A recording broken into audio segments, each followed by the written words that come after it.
ดังนั้นพี่น้องนี่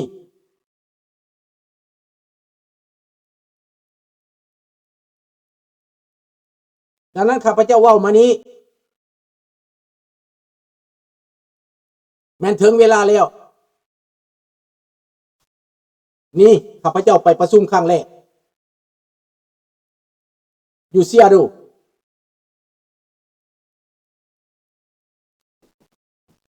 ดังนั้นเฮ็ดได้แล้วถึงเวลาแล้วเด้อบาดนี้พี่น้อง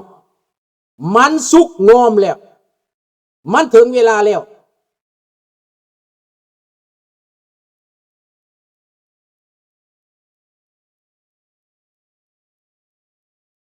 มันสุกงอมแล้ว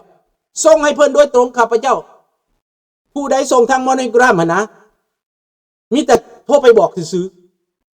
แจ้งไปบอกซื้อแจ้งไปบอกนะเบอร์แล้วเพิ่นไปเอาได้โลดลงสลักสื่อให้มันถึกเท่านั้นซื้อ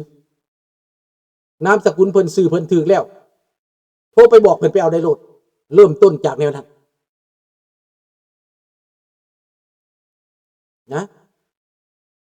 เอามื้อนี้ก็สิเท่านี้แหละข้าพเจ้าเพราะว่าเมื่อคืนนี้ได้เฮ็ดเวียกดึกจนบ่ายโมงปลายข้าพเจ้าจะได้นอนSi notre peuple respecte la terre, ses ancêtres ne respectera-t-il pas le nôtre นั่นแหละ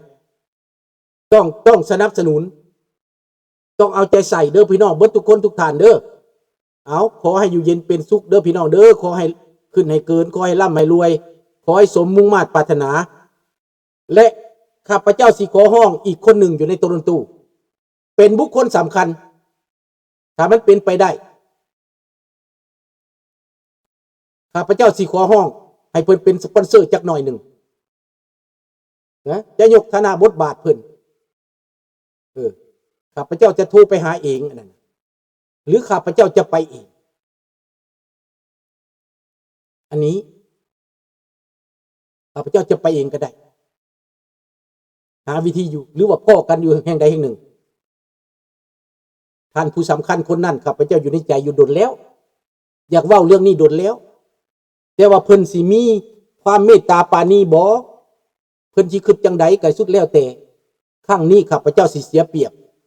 สิยอมเสียเปรียบสิเป็นคนยอมเสียเปรียบเด้อ